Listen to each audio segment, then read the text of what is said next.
예수 잘 믿고 긍정적인 사람은 절대 뭐 염려할 거 없다라고 생각을 했지만 대한민국 사람의 90%가 겪는다는 질환이 있습니다. 바로 우울증인데요. 올포원 시청자분들 그리고 한국교회 성도분들은 어떠신지 모르겠어요. 와, 90% 엄청 많네요. 아니, 목사님 진짜인가요? 네? 90%.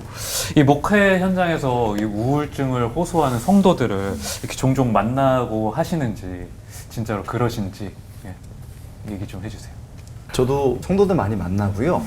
그리고 신학교에서도 신학생들도 있고 목회자들도 종종 찾아옵니다. 우울증 때문에. 근데 90%는 아닌 것 같아요. 그게 좀 더 저희를 우울하게 만드니까 객관적으로 편안하게 좀 얘기해 봤으면 좋겠습니다. 성도들이 흔히 아침에는 할렐루야, 저녁에는 설렐루야. 조울증이 심한. 지금은 이제 성도들을 신방을 하거나 성도들을 대해보면 이게 정신적인 고통을 당하는 우울증이 너무 많으니까 그 부분이 목회의 가장 큰 문제 같아요. 정말 이제 도저히 외면할 수 없는 지경에까지 이르렀다는 생각이 좀 드는데요. 그래서 오늘 올포원에 특별한 전문가를 저희가 모셨습니다. 37년 동안 무려 3만 명이 넘는 마음 아픈 분들을 치료해 오신 서울 성모병원 정신건강의학과의 최정우 교수님 오셨어요. 어서 오세요. 37년 동안 3만 명이면은 와 정말 대단한 숫자인데 1년에 한 1,000명이 넘는 분들을 보신 거잖아요. 교수님 어떤 문제로 주로 교수님을 찾아오나요? 사실 뭐 제 주 전공이 뭐 불안, 우울, 트라우마 이런 부분이거든요. 그래서 뭐 요즘에 더 많다고 볼 수 있고요. 하여튼 여러 가지 다양한 모습으로 오지만 결국은 힘든 것들을 결국 분노의 문제, 우울의 문제, 불안의 문제 이런 것들로 많이 오시는 것 같습니다. 그런 우울과 불안에 시달리는 사람들하고 대면을 하게 되시면 교수님도 전염되시진 않나요? 어떻게 이 분야를 계속해서 연구하고 진료하시는지 너무 궁금합니다. 네, 그런 말씀들 많이 하시죠. 예를 들어서 산부인과를 오래 하면 자궁이 좋아질까요? 안과 의사를 오래 한다고 눈이 좋아질 것 같진 않아요. 근데 정신과 의사를 오래 하다 보면 처음보다는 확실히 내가 정신이라는 것들이 어떻게 중요하고 어떻게 관리하는 것들이 이제 좀 느끼고 사실 처음에 시작은 정신과 의사라고 그리 건강하진 않을 수 있지만 잘 하다 보면 그래도 뭔가 일종의 반면교사라고 할까요? 뭐 그런 것들도 좀 있어서 자신이 좀 성장하는 느낌? 그런 것 때문에 오래 이직을 할 수 있다 이렇게 생각이 됩니다. 신앙인에게 우울증이라는 문제는 또 다른 딜레마로 다가오는 부분이 있거든요. 내가 설마 우울증일까라는 생각도 하게 되는데 그러면서 더 우울증에 빠져들게 된다고 합니다. 신앙인의 우울증 어떻게 다뤄야 되는지 좀 알아봐야 될 텐데요. 오늘 1부에서는 김문훈 목사님 설교 그리고 최정우 교수님의 강연을 듣고 나서 본격적인 문답 토크 나눠보도록 하겠습니다.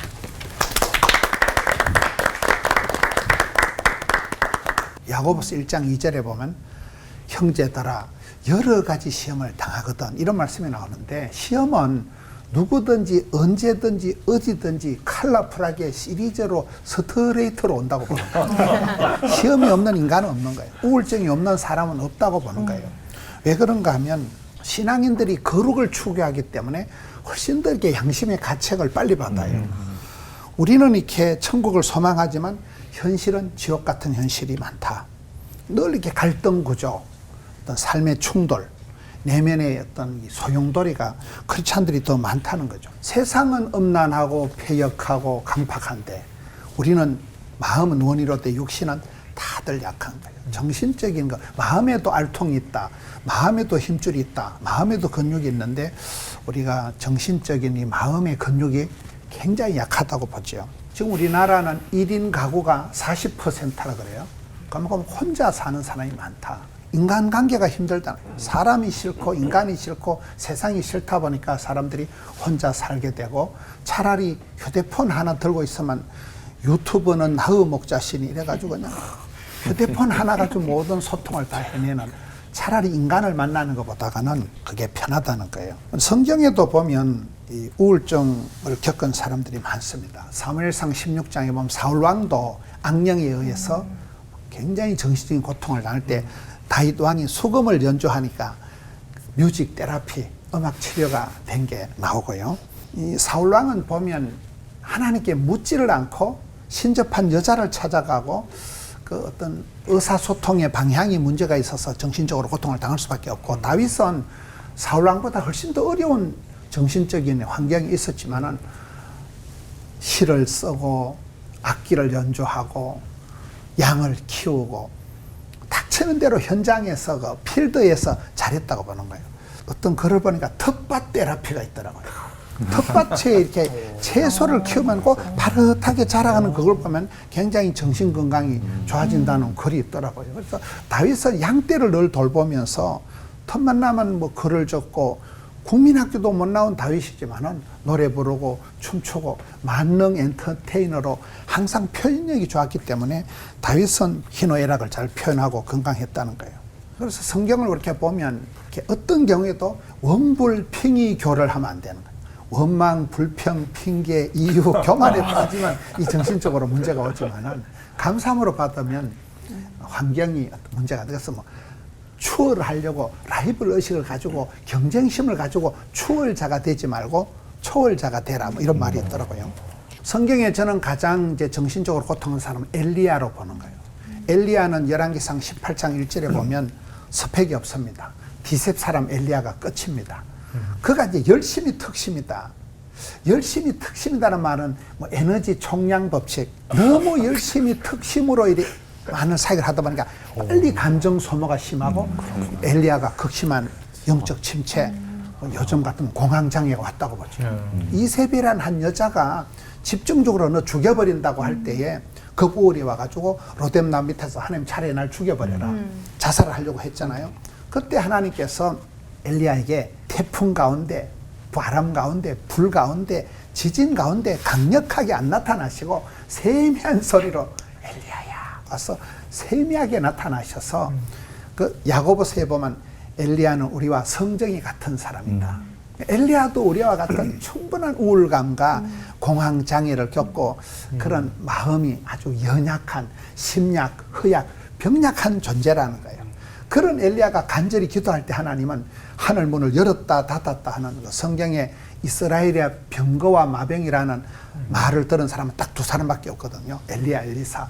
그런 국보급적인 그런 사람을 하나님을 엘리야를 쓰셨다는 거예요. 목회자도 그런 마음에 많은 고통을 당하지만 그게 오히려 동병상련이 되고 고통당하는 성도들을 볼 때 느낌하니까 더 위로가 되고 더 하나님의 그 마음을 엘리야와 같이 이렇게 전달하게 되는. 예수님이 베드로를 고쳐가시는 것도 실패한 베드로를 따뜻한 숯불가에서 일단 생선을 구워 먹이면서 베드로를 충분히 다독이면서 만져주시면서 네 나를 사랑하느냐 그러면서 이스라엘의 최고의 사도로 예수님의 수제자로 만들어 가셨듯이 성경에서도 많은 감정의 고통을 당하는 사람들이 있었지만 오히려 하나님은 그런 사람들을 들어서 우리와 성정이 같은 허약, 병약, 심약한 사람을 통해서 하나님의 구원 역사를 이루시고 그런 아름다운 역사를 이루는 걸 볼 때 우리가 마음의 고통을 당할 때도 충분한 가능성을 가지고 엘리야와 같이 하나님 앞에 간절히 기도하면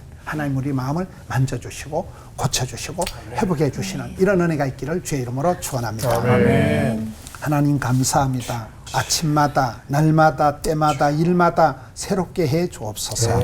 예수님 이름으로 기도하옵나이다. 아멘.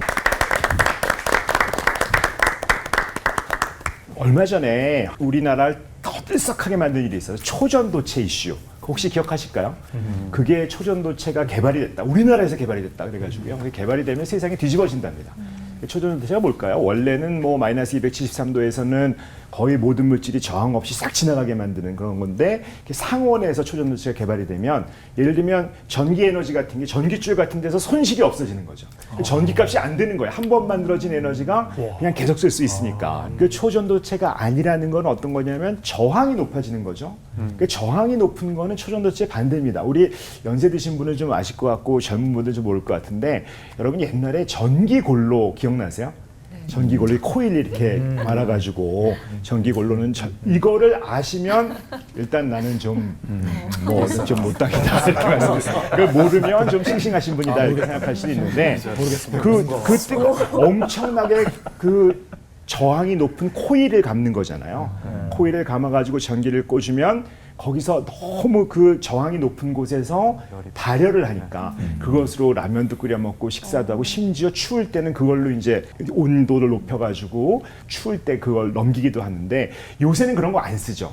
왜 그러냐면 전기값이 너무 많이 드는 거예요. 그럼 인간이 저항이 많이 걸리면 어떻게 될까요?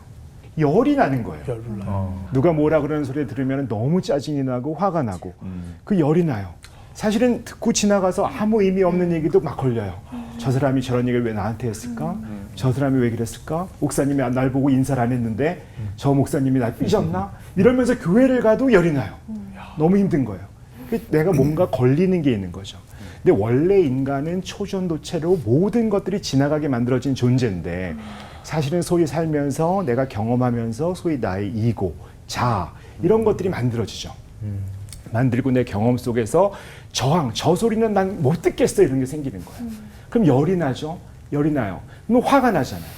화가 난 것이 다른 사람한테 화가 나면 분노로 나올 것이고 저 사람이 날 못되게 굴었어. 저 사람 날 싫어해. 난 저 사람도 싫어. 그러면 되고 그 화가 나를 향하게 되면 되게 우울해지죠.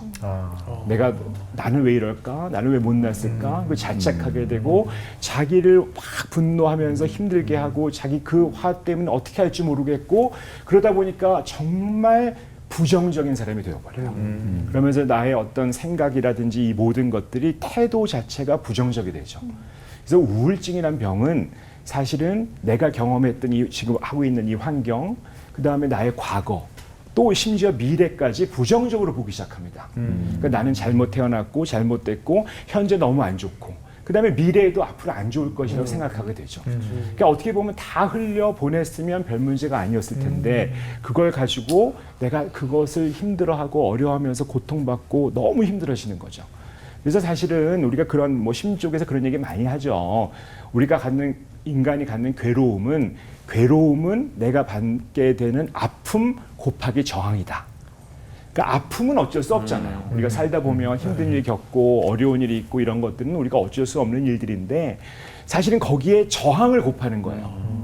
우리가 그 저항을 곱하다 보면 내가 겪는 괴로움이 엄청나게 커지는 그런 일이 벌어지죠. 사실 그래서 우리가 그런 저항을 하지 않으려면 어떻게 되냐라는 얘기를 많이 합니다. 그래서 흔히 많이 쓰는 얘기가 뭐 좀 긍정적으로 받아들여 라고 얘기를 하는 거예요. 그럴 때 우리가 그러면 많은 분들이 긍정이라고 얘기할 때 그러면 예를 들어서 내가 암에 걸렸을 때 긍정적으로 받아들여. 그럼 어떻게 생각하세요? 긍정적으로 받아들이면 이 암은 내가 치료가 잘 될 거야. 기도하면 날 거야. 뭐 좋은 의사 만나면 나아질 거야. 좋아질 거야. 너무 이렇게 좋아질 거라고 생각해요. 그걸 긍정적이라고 생각해요. 그런데 그거는 절대로 긍정은 좋아진다. 좋아질 것이라고 생각한다는 뜻이 아닙니다.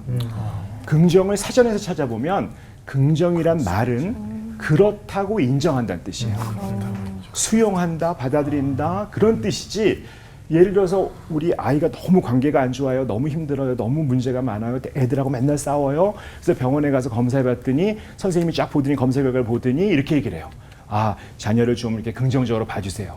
그럼 많은 엄마들이 어떻게 생각하시냐면 우리 아이가 지금은 문제가 많은데 앞으로 좋아질 거라고 생각해요. 앞으로 좋아질 것이다. 그건 무슨 얘기냐면 앞으로 좋아질 것이라고 생각하는 게 긍정적으로 생각하는 것 같지만 사실은 뒤집어서 얘기하면 지금 모습을 너무 부정적으로 보는 거예요. 지금은 부정적이고 앞으로 좋아지는 것만 긍정적으로 보는 거죠. 사실은 그때 선생님이 긍정적으로 보라고 했던 거는 지금 있는 아이의 모습을 그렇다고 인정하라는 뜻이거든요. 얘가 문제가 있을 수 있다고 인정하라는 뜻이거든요. 그래서 우리가 긍정은 인정하는 거예요. 내가 힘들면 힘들다고 인정하시면 돼요. 그런데 내가 왜 힘들지 할 때 저항이 걸릴 때 병으로 가기 시작하는 거죠. 그래서 사실 우리가 봤을 때 정말 아름다운 말들이 있어요. 그럴 수 있지. 별거 아니야. 괜찮아. 저는 이게 괜별그 요법이라고 생각해요. 괜찮아, 별거 아니야, 그럴 수 있어라고 하는 그런 내용들이 우리한테 너무 소중해요. 그런데 그거를 보통 우리가 많이 그러지 않습니다. 우울증이란 병을 해결하기 위해서 굉장히 중요한 거는 사실은 웬만한 것들을 흘려보낼 줄 아는 능력이 생겨야 돼요. 근데 그걸 흘려보내지 않는 가장 큰 이유는 자신의 생각이에요. 이건 잘못됐어. 이건 뭐가 내가 무엇인가 이러면 안 돼 라는 판단을 하는 거죠. 판단은 사실 하나님이 하시는 거예요. 인간은 판단하는 게 아니에요. 나는 그런 거예요. 그렇다고 인정하는 거거든요. 우리가 기독교에서 가장 핵심적인 게 뭘까요? 내가 죄인이라는 걸 인정하는 거예요. 그렇다고 인정하는 거예요. 그런데 하나님은 그래도 된다. 내가 너를 구원해 주겠다라고 약속하신 거예요. 그게 복음이잖아요. 그걸 인정하면 되는데 아닌 척하면서 힘들어지는 거거든요. 아니라고 하면서 그래서 내가 가진 판단 때문에 내가 힘들어지고 그러는 거예요. 성경에 뭐라고 되어 있을까요? 나는 죽고 그리스도로 산다. 는 거잖아요. 사실은 내가 가진 모든 것들을 죽일 때 이거는 이럴 수 있다고. 나는 정말 잘못될 수 있다라고 인정할 때 많은 것들이 해결됩니다. 정말 그렇게 됐으면 좋겠습니다. 하나님 아버지 감사합니다. 내 힘 갖고 살지 못합니다. 주님이 도와주시옵소서. 이것을 인정하고 살아가는 우리 모두가 될 수 있도록 주님 함께하여 주시옵소서. 이 모든 말씀 우리 주 예수 그리스도의 이름으로 기도합니다. 아멘.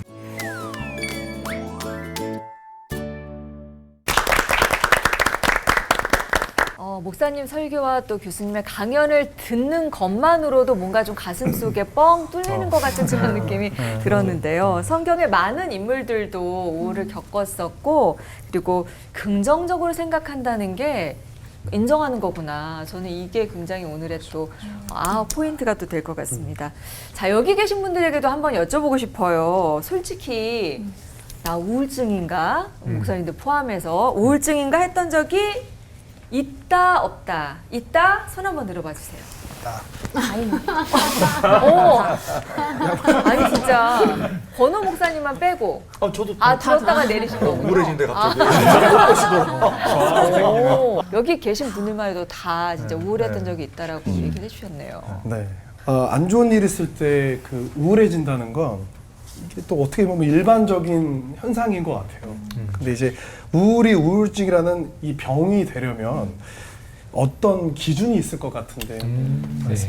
그렇죠. 사실은 우울하다고 하는 거는 병이 아니죠. 뭐 누구나 다 우울할 수 있다. 뭐 처음에 우리나라 사람들 90%가 우울증이다라고 하는 것보다는 우울하다라는 게 맞는 것 같죠. 사실은 그거는 충분히 우울할 수 있는데 사실 병이 되려면 정말 엄격한 기준이 있습니다. 특히 우울증도 종류가 되게 많거든요. 그래서 굉장히 그 기준이 있긴 하지만 간단하게 쉽게 얘기하면 너무 오래 간다.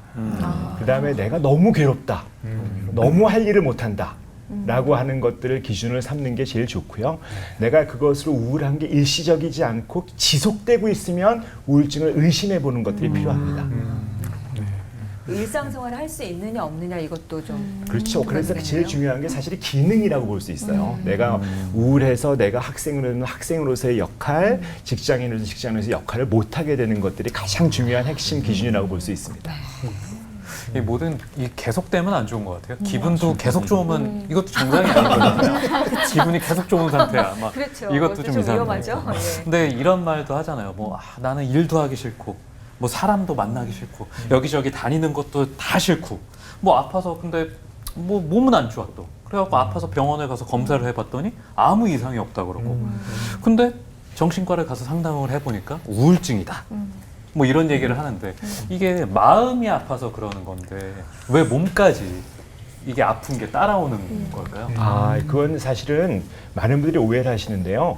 우울증이라고 하니까 기분이 우울해지는 병이라고 생각하시거든요. 근데 우울증은 사실은 정신질환이 아니라 엄격히 얘기하면 전신질환입니다.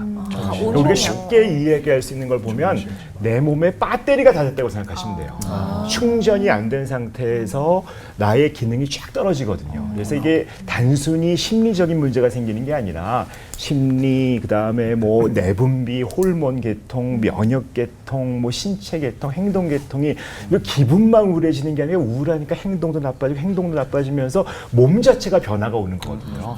그러다 보니까 내가 기분은 잘 모르겠는데 전반적인 기능으로 저조해지시는 분도 상당히 많아요. 어디가 아프시게 나타나는 분도 되게 많고. 그래서 사실은 내 전반적인 기능 자체가 떨어지는 병이라고 이해를 하셔야지 사실 내가 기분만 가지고 딱 따지는 것이 아니다. 이렇게 이해하시는 게 좋을 것 그럼 같습니다. 뭐 요즘에 막 젊은 친구들이 많이 쓰잖아요. 나 요즘에 뭐 번아웃 왔어. 뭐 현타 왔어. 뭐 이런 것도 그런 거에 약간 그렇죠. 이게 번아웃이 바로 우울증의 전조 증상이라고 볼 수 있죠. 번아웃이라는 건 내가 하는 일에 의미가 없어지고 재미없어지고 왜 하는지 모르겠고 단계가 있은 다음에 우울증으로 넘어가게 되죠. 그래서 이제 기능이 떨어지기 시작하면 번아웃이 있더라도 불구하고 출근하시거든요. 근데 출근하는 거 정말 못하겠고 이렇게 되면 이제 우울증이라고 하는 병으로 들어간다고 볼 수 있습니다. 그럼 목사님, 그럼 신앙인들은 영적으로 다운될 때 우울증이 오기 쉽잖아요. 성경 인물들도 그렇듯이 저희도 교회에서 이런저런 일들, 사람들로 인해서 실망하고 낙담하고 시험이 올 때가 있는데요. 또 성경에 귀신 들린 사람은 우울증과 연관은 없는 건지 그것도 궁금합니다. 저희 학교에서 이제 교수님들이 이제 생명 그 신학 또 이제 병에 관한 것들을 저희 학교가 굉장히 많이 토론하고 있어요. 그래서 이 정신병과 귀신 들림에 대해서 사실 한번 포럼을 한 적이 있습니다. 결론을 이제 간단하게 말씀드리면 첫 번째는 이제 중첩되는 부분이 상당히 많다. 성경에 나타나는 여러 어떤 사단이 주는 마귀가 주는 증상하고 일반 병에서 오는 것들이 중첩되는 부분이 많다. 왜냐하면 사람이 어떤 환경 속에서 타락하고 죄로 인해서 오는 부분들이 많기 때문에 일반 병으로든 사단이 직접적으로 공격하든 이 중첩되는 부분이 굉장히 많다. 이런 것들을 얘기하고요. 차별점은 뭐냐면 단순히 우울하고 힘들고 어떤 것들을 할 수 없는 거인 경우에는 사실 우울증이나 조금 더 나갈 수도 있습니다. 그런데 귀신 들림 현상은 그것을 동반하면서 하나님에 대해서 극도로 부인하고 그리고 하나님을 저주한다든지 신앙에 대해서 아주 공격을 한다든지 이런 현상들이 나타납니다. 그래서 이제 저희가 결론은 무엇이었냐면 성경에서도 이제 뭐 복음을 전할 때라든지 아니면 신앙을 막는다든지 여러 그 하나님을 대적하는 현상들이 나타나거든요. 그래서 그런 것들을 이제 분별해서 하되 곧 이제 한번 말하겠지만 우리가 협동해서 치료하는 것 이제 일반적인 은혜로 어떤 병원적인 치료를 해야 되고 또 영적인 치료도 함께 해야 된다 이렇게 논의가 최근까지 되고 있습니다. 귀신 들림의 문제에 있어서 사실은 누가복음 11장에 보면 귀신이 떠났다가 깨끗해지고 소재가 되고 채워지지 않으니까 다시 들어왔다라고 지금 되어 있는 부분이 있어요. 그래서 귀신을 쫓는 거 참 너무 중요한데 들어가지 않도록 다시 채워주고 또 방어하고 채워져서 건강하게 되는 게 또 핵심이거든요, 사실은. 그렇죠. 근데 참 재밌게도 복음서에서 보면 사단이 등장할 때 베드로에게 가룟 유다에게 생각을 집어넣었다 이렇게 표현되어 있어요. 그래서 귀신이 들어가면 일단 부정적인 생각이 들어가서 이렇게 뒤집어지기 시작하는데 그렇다면은 부정적인 생각이 떠나가고 말씀의 가치관이 새롭게 정리가 돼서 그 생각들이 떠나가고 하나님의 생각으로 내가 바뀌어서 나를 봐야 되는 부분이 되는 거잖아요. 그럼 시각의 새로움이 와야 된다. 이 무슨 말씀을 하고 싶냐면 귀신이 떠나가는 것과 정신적인 부분에서 들어가서 해결이 되는 부분 앞에서 굉장히 유사한 게 너무 많다.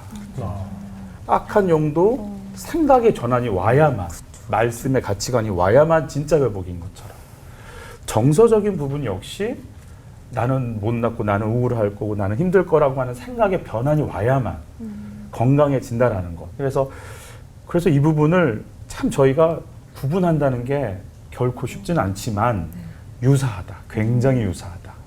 그래서 말씀이 깨달아졌다. 즉 귀신이 떠나갔다. 그래서 정서적인 안정감을 가졌다.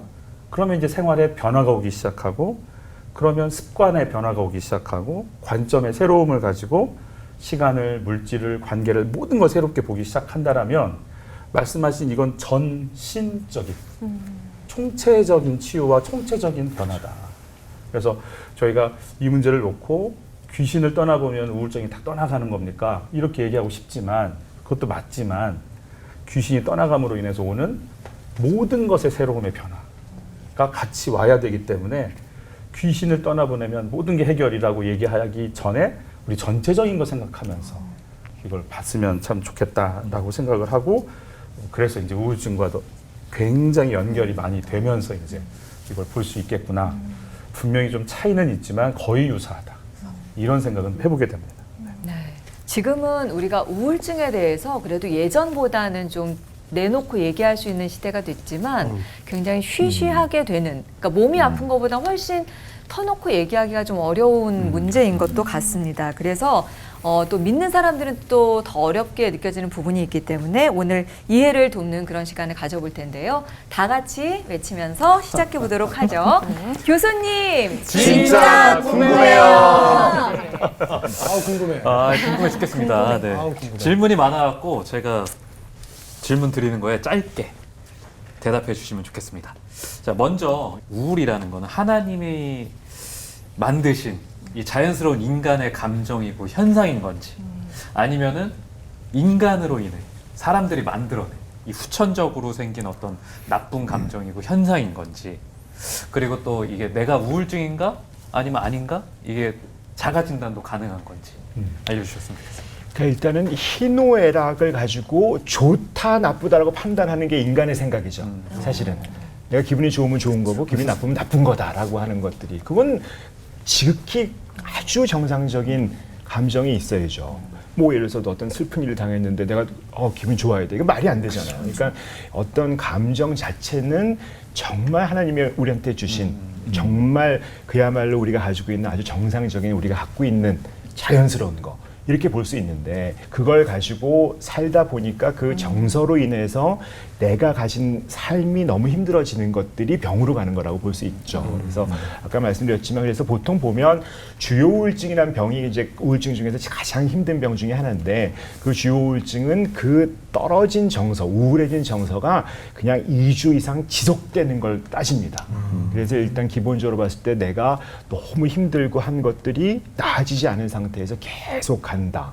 그래서 그 2주 이상 뭐 반짝이라도 좋아지는 거 없이 가다 보면 주요 우울증이라고, 이건 정말 우리가 봤을 때 꽤 큰 우울증이다라고 할 수 있을 정도가 되거든요. 그래서 어떤 병이라는 걸 판별하려면 우선 3가지를 기준으로 해요. 첫 번째가 내가 너무 고통스러운가, 이 우울한 걸로 인해서 내가 너무 고통스러운가. 그다음에 두 번째가 아까 말씀드렸던 내 기능이 현저하게 떨어지는가, 아니면 마지막 것도 상당히 중요한데 이게 나한테 또는 다른 사람한테 해로운가요? 위험한가? 예를 들면 너무 우울해서 자살하려고 해요. 내 목숨을 없애려고 해요. 그러면 위험하잖아요. 이런 자살 요구가 있으면 요 3가지인데, 이 3가지가 영어로 따지면 엔드가 아니에요. 이것도 있고 이것도 있고 이것도 있는 게 아니라 요거 중에 하나만 있으면 이제 병으로 가는 거죠. 너무너무 본인이 우울로 인해서 너무 고통스럽거나 너무 기능이 떨어지거나 위험한 경우는 질환으로 아시는 게 좋다, 이렇게 말씀드릴 수 있을 것 같습니다. 그러면 올포원에서 화와 분노를 몇 번 다뤘었는데요. 우울이 화와 분노에서 오고 그 안에는 불안이 있다고 3가지가 한 세트라고 하던데요, 교수님.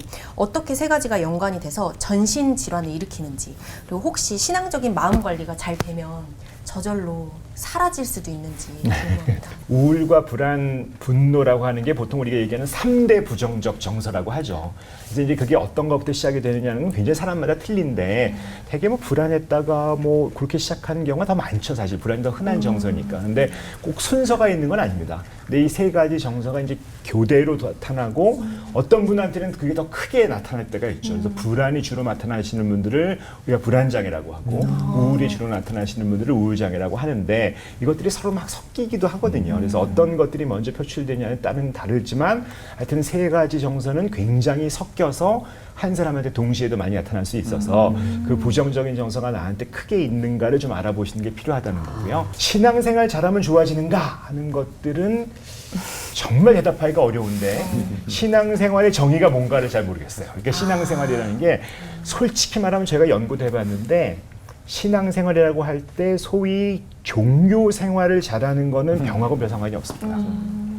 근데 영성이 높으시면 확실히 병이 덜 생기고 생겨도 빨리 좋아져요.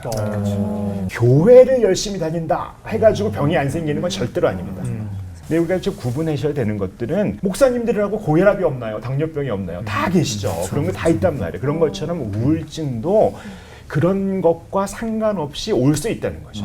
근데 아까 말씀해 주셨지만 어떤 구원의 확신이나 어떤 그런 하나님을 바라보는 마음은 있는데 우울해질 수 있다는 거죠. 그게 있는데 혈압이 오를 수 있잖아요. 그게 있는데 혈당이 높을 수 있잖아요. 근데 이거를 자꾸 섞으시면 안 되고 우울증이나 병을 구분하실 수 있어야 된다, 이렇게 말씀드리고 싶습니다. 또 놀라웠던 거는 이 어린아이들한테도 우울증이 찾아온다는 얘기를 듣고 진짜 깜짝 놀랐어요. 왜냐하면 보통 뭐 어르신들이나 뭐 나이 많으신 분들은 우울증이 있으신 분들이 좀 더 높잖아요, 젊은 친구들보다. 그리고 또 치매도 같이 오기도 하고. 근데 이렇게 태어나서 이 죽을 때까지 이 어떻게 사람들에게 이 내재가 되고, 또 이게 세대마다 어떻게 우울증이 발현이 되는지, 또 우울증을 이런 어떤 인간의 사람의 어떤 일생을 이렇게 들어서 설명해 주시면은 저희가 딱 이렇게 우울증은 정말 남녀노소를 가리지 않거든요. 그래서 이제 심지어 영아 우울증, 1년이 안 된 아이들도 우울해집니다. 우리가 보면 그래서 시설 같은 데서요, 아이를 그냥 모유만 계속, 모유를 못 주니까 우유만 계속 꽂아 놓잖아요. 그래서 그러면 아이들이 굉장히 힘도 없어지고 젖바는 힘도 약해지고 되게 힘들어져요. 그래서 사실은 그런 시설에서도 아이를 안아주고 하는 것들을 해야 된다는 것들이 영아 우울증이 있기 때문에 그런 거거든요. 그래서 이제 아주 어린 시절부터 우울증은 올 수 있고, 당연히 애들도 뭐 예를 들어서 유치원 가는데도 우울증 당연히 오죠. 근데 그 아이들은 어떻게 표현되냐면 몸으로 표현됩니다. 배가 아파요. 유치원 가기 싫어요. 근데 머리가 아파. 이렇게 내가 우울해요라는 말을 못하죠. 우울이라는 단어를 안 쓰는데 어떻게 알겠어요. 근데 배가 아파요, 찡찡거려요, 막 그러면 사실은 이 아이가 우울할 수 있겠구나 하는 걸 알아주셔야죠. 근데 부모님들은 꾀병인 줄도 알아주는 것 그렇죠. 같아요. 그래가지고 그냥 더 우울해지죠. 그러면 진짜 더 야단만 치고. 그다음에 나가서 중년기 우울증, 뭐 부인들은 갱년기 우울증, 연세 드시면 노인 우울증. 노인 우울증인데 치매랑 감별이 잘 안 되죠. 그러니까 가성 치매라고 하는 것처럼 갑자기 기억력이 좀 없어지고 뭐 물건 어디다 두는지 모르고 맨날 핸드폰 냉장고에 넣어놓고 그러시는데 나 치매 왔나 하는데 사실은 알고 보면 우울증이라고 볼 수 있죠. 그러니까 아주 봤을 때 내 배터리가 많이 떨어진 것 같아. 그러면 사실은 인생의 어느 시점이라도 우울증이라는 병은 올 수 있거든요. 그러니까 이거는 내가 가진 기능에서 떨어지고 내가 좀 고통스러워하면 우선 빈도가 가장 높으니까 다른 질환보다도 우울증을 먼저 생각하시는 게 맞다. 이렇게 말씀드릴 수 있겠습니다. 5살짜리 제 아이가 우울증이었다는 사실이 배가 아프고 머리 아프고 어린이집 가기 싫어. 네. 그러네요. 진짜 신기한. 설교하기 전에 계속 네. 화장실 가고 싶어요. 아니 그건 정말 구분하셔야 돼요. 네. 우울과 우울증은 다르다. 그거는 정말 오늘 제일 중요한. 다 우울하실 수 있죠. 그런데 절대로 다 병은 아니다. 그 중에 병이 있을 수 있다는 건 알고 계시죠. 그런 얘기는 꼭 말씀드리셨습니다. 그럼 이번에는 좀 되게 아주 중요한 문제인데요. 우울증이 자살로 가는 신호가 되기도 하는지, 신앙인은 우울증이 왔을 때 교회를 가야 하나요? 아니면 병원을 가야 하나요? 네 분 모두 답해주세요. 네, 목사님들 얘기도 좀 듣고 싶네요. 네.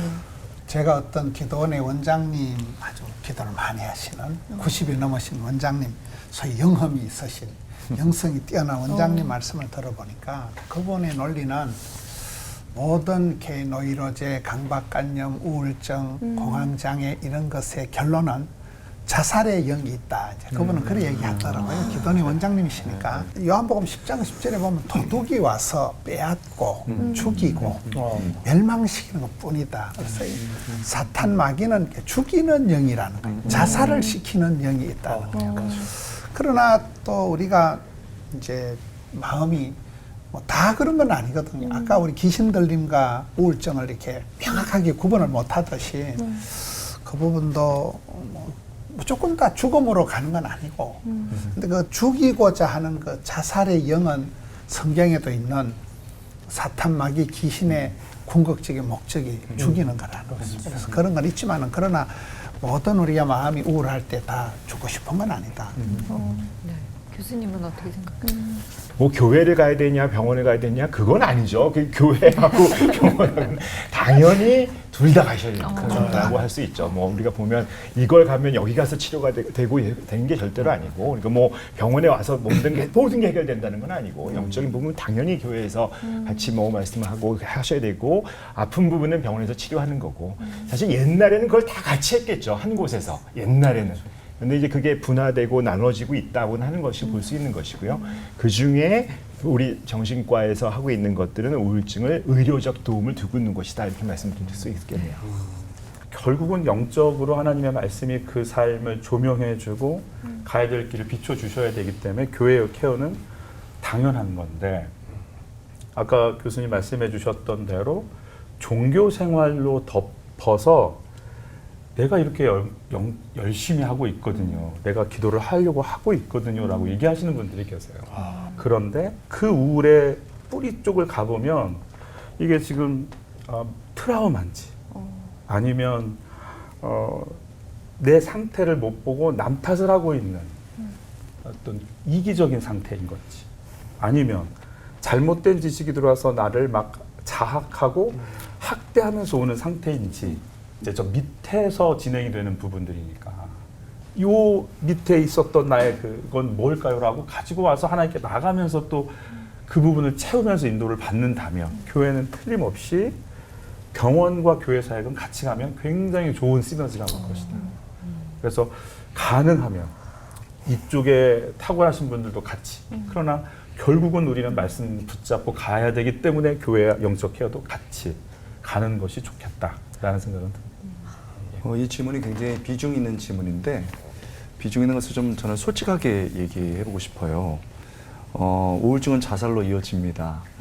자, 그렇다면 우리의 문제는 이제 어떻게 해야 될 것이냐의 문제죠.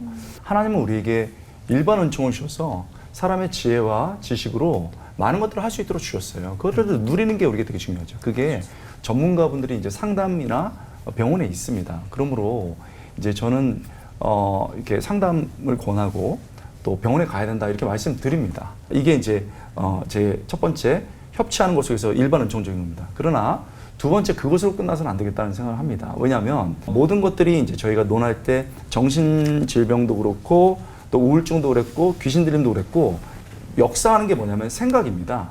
창조 때는 이게 타락하지 않았습니다. 올바른 생각과 밝은 생각이었거든요. 근데 이게 타락하면서 생각이 부정적이가 되고 감정이 굉장히 어렵게 됐죠. 이거를 사단이 잡는 거거든요.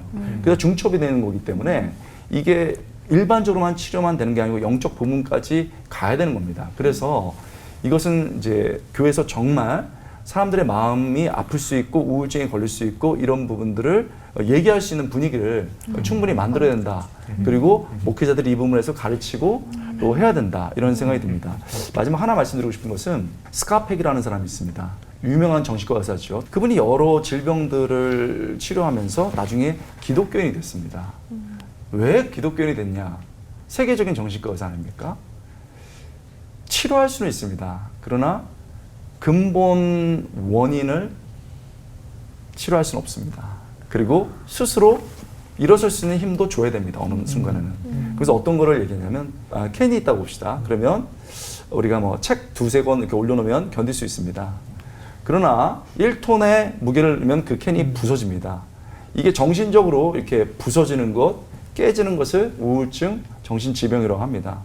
그래서 수치가 딱딱 나와 있습니다. 뭐 사별을 한다든지 여러 가지 얘기하면 그 사람이 견디지 못하고 정신이 깨집니다. 근데 제가 봤을 때 어떤 순간 견뎌내는 사람이 있었습니다. 부모가 일찍 죽고 배우자가 죽었고 암에 걸렸고 그런데 견뎌내다는 거죠. 그러면 그 사람들이 단순히 긍정적인 마인드, 인정만에 되는 것이냐? 그게 아니고 자기가 봤던 것은 진정한 신앙이 있었다는 거예요. 나 혼자 있지 않다. 하나님이 계신다. 그래서 그분은 그것을 뭐라고 표현하냐면 우리가 그 잘 아는 뭉그러지고 깨져야 되는데 그 삶의 무게에서 grace, 은혜라고 표현했습니다. 그래서 이제는 나는 은혜를 믿는 사람이 됐다라고 말했습니다. 그래서 우리는 일반적인 은총을 주는 병원과 상담이 꼭 필요합니다. 더불어 그것으로 끝나지 않고 우리의 근본 그리고 우리가 깨져도 받아주시는 하나님께 가는 그레이스의 장소인 교회로 가는 것들이 필요하다고 생각합니다. 약을 먹으면 믿음이 없다. 의사를 찾아가는 건 믿음이 없는 짓이다. 그런 그 생각을 고쳐야 돼요. 저도 의과대학 간호대학 교목생활 10년을 했거든요. 의료와 이게 신앙이 갈등 구조가 아니에요. 아까 말씀 같이 가는 거예요.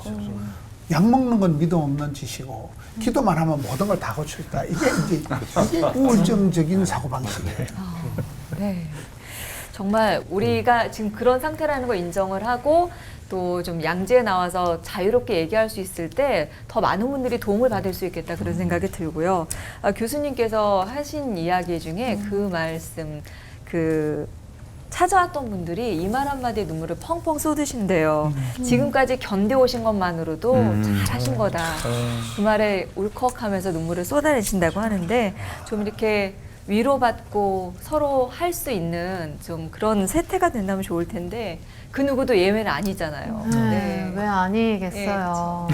진짜 우여곡절이 많으신 목사님들 그리고 늘 그 우여곡절을 대면하신 교수님 네 분도 아까 저희 사실 다 손들었지만 우울증과 그 비슷한 증상들을 겪어보셨을 텐데 언제 왜 그러셨고 또한 그 시간, 그 시기를 어떻게 회복하셨는지 나눠주시면 저희 시청자분들에게 정말 큰 힘이 될 것 같습니다. 옛날에 초기에 집회를 갔는데 어떤 큰 교회 집회를 갔는데 너무 불안한 거예요. 우황청심환을 먹고 올라갔어요. 한 번 제가 지금까지 살아오면서 굉장히 불안한 거예요. 못할 것 같은 거예요. 그래서 우황청심환을 이제 하나를 먹고 올라갔는데 저는 개인적으로 이렇게 시간이 지나 보니까 별거 아니더라. 이 또한 지나가리라. 이제 그런 측면에서 이게 별거 아니다. 그래 심각한 거 아니다. 그래 해서 지나갔던 것 같아요. 저는 한 4, 5년 전인 것 같은데요.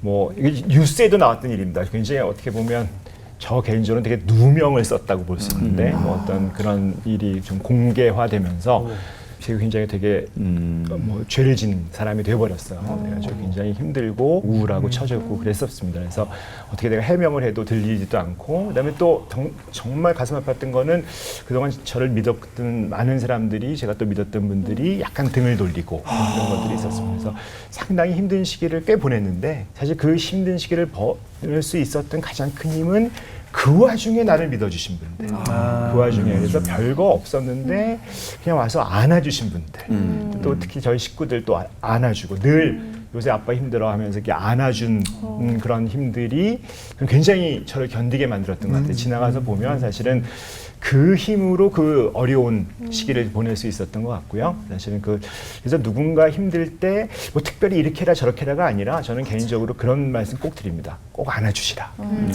그 힘으로 산다. 그 힘이 저 개인적으로는 굉장히 큰 힘이 됐고 회복할 수 있었다. 이렇게 말씀드리겠습니다. 2달 전에 한 달 쉬었어요. 5주를 쉬었습니다.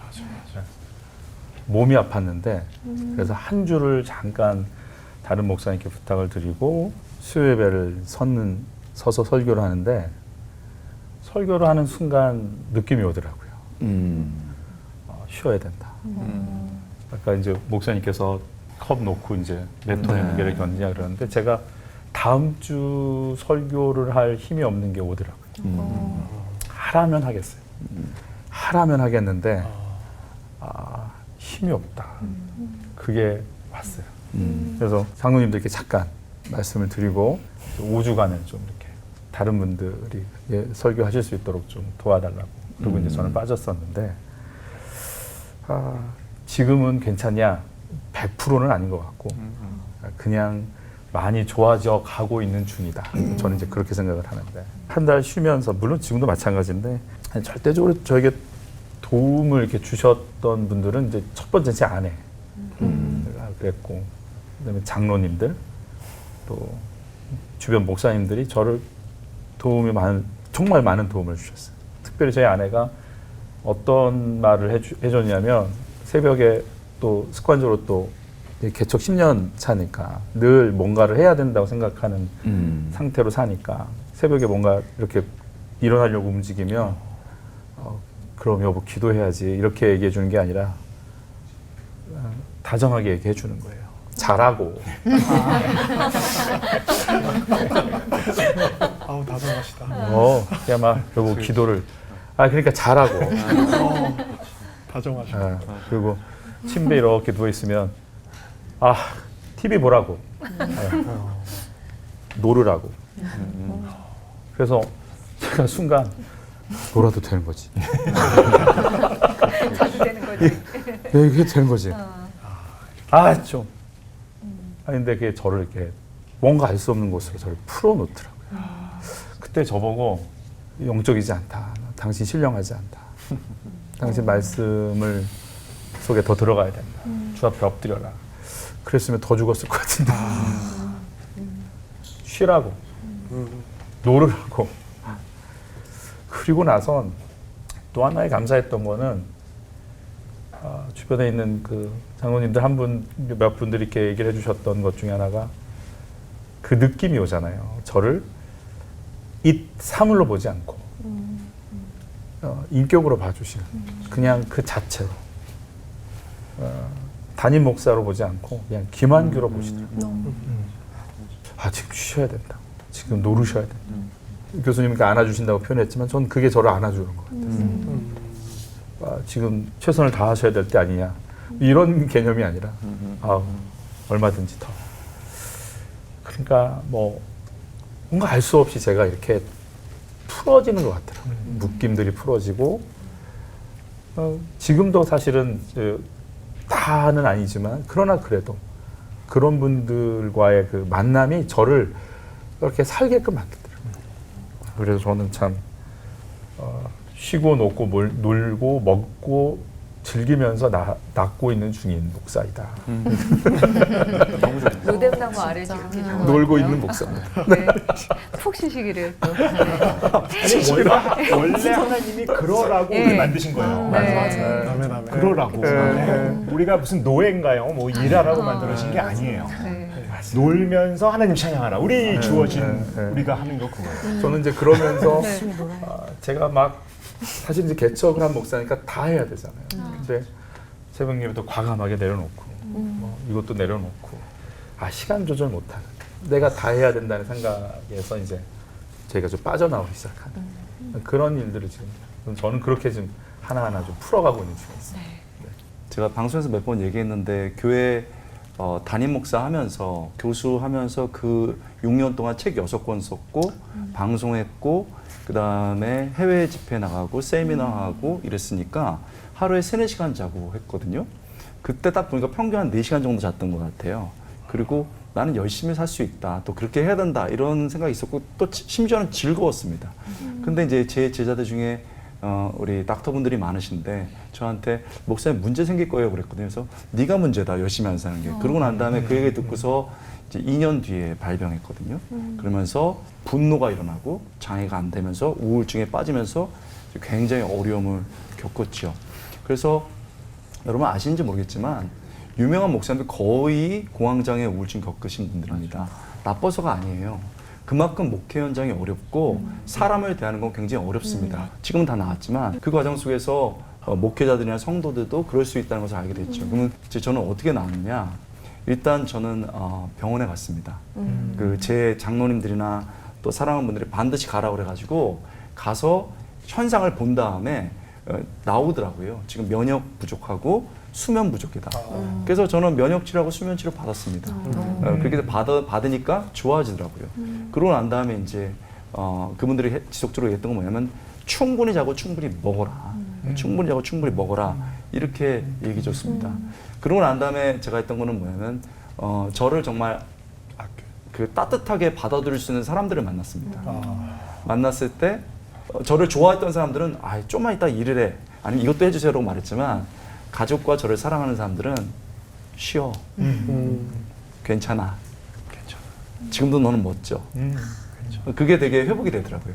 그렇게 하고 난 다음에 이제 마지막 단계가 그냥 다시 하나님 앞에 부끄럽지만 나가는 거였어요. 그래서 어느 날 이렇게 가만히 앉아 있으면서 하나님께서 난 너 포기하지 않아. 내 사랑하는 아들이 너무 열심히 하다 지쳤구나. 근데 그 마음 이해한다. 그랬어요. 저는 그래서 우리가 교회 안에서 우울하고 힘들고 이런 사람들을 정죄하는 게 아니고 그냥 받아들이고 따뜻하게 격려해주고 우리 교수님 말처럼 안아주고 이런 문화들이 생겼으면 좋겠고 그래서 사람들과 이렇게 말할 수 있었으면 좋겠고 그 사람들과의 말 속에서 끝나지 않고 한 걸음 더 나가서 하나님 나 여기 왔다고 그래서 하나님이 안아주는 경험을 했으면 좋겠습니다. 아멘. 아프고 힘들고 혼자서 끙끙대시던 분들이 또 이 목사님들 솔직한 그 고백을 듣고 나서 또 함께 연결되고 위로받는 그런 시간이 된다면 좋겠습니다. 좀 겁먹지 마시고요. 좀 마음 놓고 이야기할 수 있는 분들 찾아가서 함께 좀 이야기 나눌 수 있는 해결 방법을 찾아봤으면 좋겠다는 생각이 들고요. 신앙인이 겪는 우울증을 가정과 공동체에서 어떻게 좀 함께 풀어볼 수 있을까? 2부에서는 그런 문제에 대해서 다뤄보려고 합니다. 성경적으로, 의학적으로 처방받는 시간 2부도 절대 놓치지 마시길 바라면서 자, 끝인사 힘차게 외쳐볼까요? 우리를 지으신 하나님께 모든 것을 꺼내놓고 도움을 요청하면서 하나 되는 시간 옳고 와!